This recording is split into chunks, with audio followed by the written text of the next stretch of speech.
कई बार delivery time से पहले हो जाती है, 7th मंथ में, 8th मंथ में, बच्चा भी रिस्क पे रहता है, प्री मैच्योर रहता है, बच्चे को भी NICU में रखना पड़ता है, हायर फैसिलिटीज़ की ज़रूरत पड़ सकती है। तो इसको अपन बोलते हैं प्रीटर्म लेबर, यानी कि टाइम से पहले आपको लेबर पेन्स आना और डिलीवरी हो जाना, और जो टाइम से पहले डिलीवरी होती है उसको अपन बोलते हैं प्रीटर्म बर्थ। तो आखिर ये प्रीटर्म लेबर होता क्यों है, इसके कारण क्या है, इसका पता कैसे चलेगा और कौन से पेशेंट है जो रिस्क फैक्टर पे हैं और इसका ट्रीटमेंट कैसे होगा, क्या हम इसे रोक सकते हैं। आज इसी के बारे में मैं डॉक्टर प्रियामिल शिवालिक हॉस्पिटल से आपको कुछ जानकारी देना चाहूँगी। सबसे पहले हम डिफ़ाइन करते हैं कि आखिर प्रीटर्म लेबर होता क्या है। तो जब यूट्राइन कॉन्ट्रैक्शंस आ रहे हैं, मतलब आपको दर्द शुरू हो चुके हैं और रेगुलरली आ रहे हैं, उसके साथ में सर्विक्स में चेंजेस होने शुरू हो गए हैं, यानी कि बच्चेदानी का मुंह खुलना शुरू हो गया है, और आपका जो जेस्टेशनल एज है, यानी कि जो आपका डिलीवरी का जो पीरियड है वो 37 वीक से कम है, 37 सप्ताह से कम है, इसको अपन बोलते हैं प्रीटर्म लेबर। 50% प्रीटर्म लेबर जो है वो प्रीटर्म डिलीवरी में कन्वर्ट नहीं होती है, पेन्स रुक जाते हैं और आपका बेबी आगे टर्म तक भी जा सकता है, लेकिन 50% of preterm labour preterm delivery में कन्वर्ट हो जाती है। अब बात करेंगे इटियोलॉजी की। इटियोलॉजी में ये स्पॉन्टेनियस हो सकते हैं, 70% अपन कहते हैं स्पॉन्टेनियस होते हैं, यानी कि आपका पानी छूटा, पानी लीक हुआ और आपकी डिलीवरी हो गई। या फिर दूसरे होते हैं iatrogenic, यानी इनका कुछ कॉज होता है, जिसमें कॉजेस हो सकते हैं या तो मदर के कारण या फीटल कॉजेस। मैटरनल कॉज में आता है बीपी बहुत ज़्यादा है तो हमें मदर को सेव करने के लिए टाइम से पहले डिलीवरी करवानी पड़ जाती है। फीटल कॉजेस में आता है कि बच्चा कमज़ोर है, बच्चा IUGR है, तो भी टाइम से पहले डिलीवरी करवानी पड़ती है, जो कि आप मेरी पिछली वीडियोस में जा सकते हैं। IUGR के ऊपर मैंने पूरी जानकारी दी हुई है। नेक्स्ट आते हैं रिस्क फैक्टर्स कि आखिर कौन से पेशेंट्स हैं या कौन सी फीमेल्स हैं प्रेगनेंसी में कि उनको खतरा है कि उनको प्रीटर्म लेबर पेन आ सकते हैं।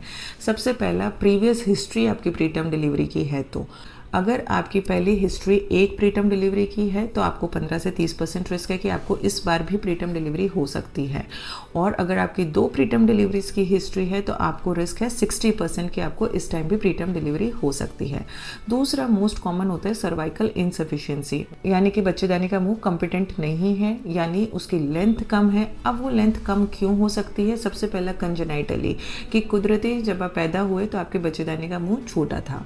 दूसरा हो सकता है कि आपको ऑब्स्टेट्रिक ट्रॉमा हुआ हो, मतलब कि जब पहले आपकी डिलीवरी हुई है तब आपकी सर्विक्स फटी हो, यानी जब आपकी पिछली डिलीवरी हुई थी तो उसमें सर्विक्स पे ट्रॉमा आने की वजह से सर्विक्स कई बार छोटी हो जाती है। नेक्स्ट, आपकी बार बार DNCs हो चुकी हैं, और एक बहुत ही रेयर कॉज होता है जिसमें कि कोन बायोप्सी या अपन एक ट्रीटमेंट करते हैं सर्विक्स का, बच्चेदानी के मुंह का। जब बच्चेदानी के मुंह पे इरोजन होता है या कुछ एबनॉर्मलिटीज़ आती हैं, कुछ डिस्प्लेशियास होते हैं, उनके लिए ट्रीटमेंट किया जाता है तो सर्विक्स छोटी हो जाती है। नेक्स्ट रीज़न हो सकता है कि आपका यूट्रस ओवर डिस्टेंडेड, यानी बहुत ज़्यादा बड़ा हो चुका है। तो वो क्यों होगा? या तो मल्टीपल प्रेगनेंसीज हैं कि आपको ट्विंस हैं या ट्रिपलेट्स हैं, या फिर आपका बच्चे के आजू बाजू का पानी बहुत ज़्यादा है। लास्ट हो सकता है इन्फेक्शन। अगर आपको कहीं का भी इन्फेक्शन है बॉडी में, उसकी वजह से आपको प्रीटर्म लेबर आने के चांसेस ज़्यादा रहते हैं। और एनीमिया, यानी कि खून की कमी, क्योंकि खून की कमी की वजह से आपको इन्फेक्शंस हो सकते हैं। अब हम डायग्नोस कैसे करेंगे कि ये पेशेंट प्रीटर्म लेबर की ही पेशेंट है? सबसे पहले जैसे आप हमारे पास आते हैं 7th 8th मंथ में, काफ़ी पेशेंट्स पेन करके आ सकते हैं, क्योंकि normal pains, false labour pains और ट्रू लेबर पेन्स में वो डिफ्रेंशिएट नहीं कर पाते हैं, इसलिए। तो सबसे पहले हम पेन की हिस्ट्री लेंगे। ट्रू लेबर पेन्स में आपके पेन की फ्रीक्वेंसी, इंटेंसिटी और ड्यूरेशन हर पेन के साथ बढ़ती जाती है। उसके साथ साथ आपको सर्वाइकल चेंजेस शुरू हो जाते हैं, यानी कि आपको ब्लड मिक्स्ड शो आ सकता है, आपका सर्विक्स बच्चेदानी का मुंह खुलना शुरू हो जाता है। नेक्स्ट, हम साथ में सिम्टम्स के बारे में पूछते हैं, क्या आपको इसके साथ में पानी भी लीक हुआ है पेन के साथ में, या आपको ब्लीडिंग भी हुई है। नेक्स्ट, हम सोनोग्राफी करके देखते हैं बच्चेदानी का मुंह देखा जाता है खुला हुआ है या नहीं। और फिर हम उसके हिस्ट्री में उसके रिस्क फैक्टर्स के बारे में पूछते हैं कि आपको क्या पहले भी प्रीटर्म डिलीवरी की हिस्ट्री है, या आपको कोई सर्वाइकल सर्जरी की हिस्ट्री, यानी बच्चेदानी के मुंह की कोई सर्जरी हुई हो छोटी मोटी, तो उसके बारे में पूछा जाता है। नेक्स्ट हम जब एग्जामिनेशन करेंगे तो वाइटल साइंस यानी कि बीपी, पल्स, इन चीज़ों का जब हम चेक करते हैं तो सबसे पहले अगर हमें टैकीकार्डिया मिलता है तो यानी आपको फीवर हो सकता है, और फीवर यानी इन्फेक्शन, और इन्फेक्शन जैसा कि मैंने आपको बताया कि एक रिस्क फैक्टर होता है प्रीटर्म लेबर के लिए।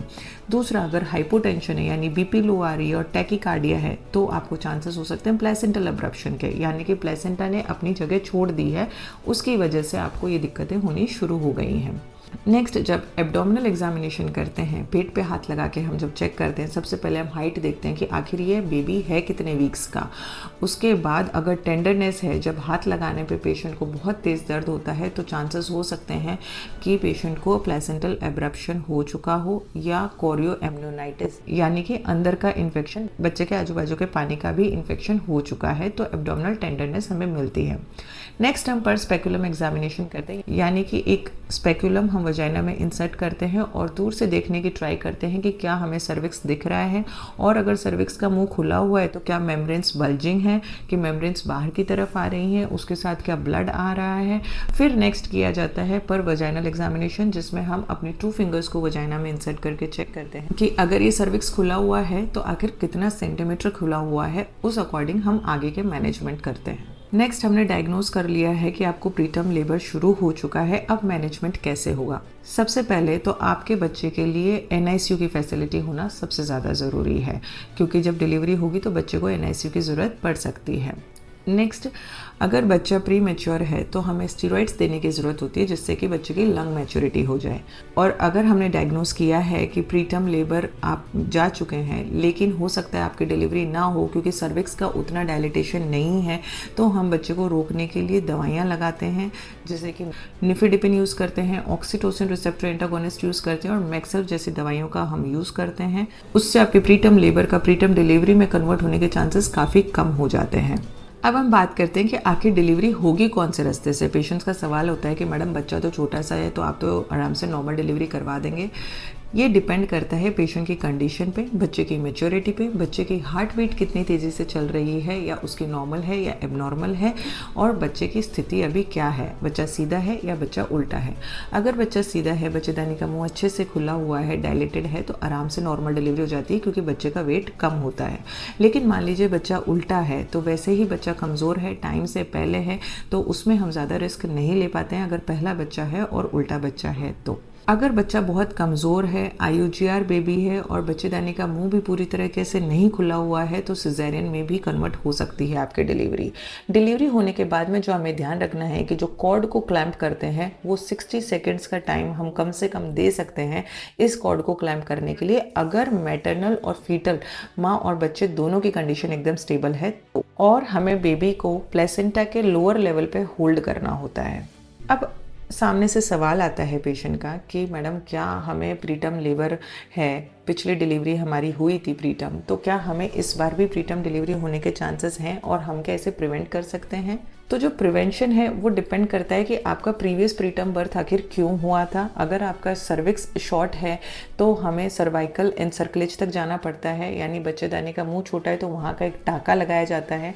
ये टाँका 100% श्योरिटी नहीं होती है कि आपकी प्रेगनेंसी को होल्ड कर पाएगा। उसके साथ में हमें प्रोजेस्टेरॉन का सपोर्ट भी देना बहुत ज़रूरी रहता है।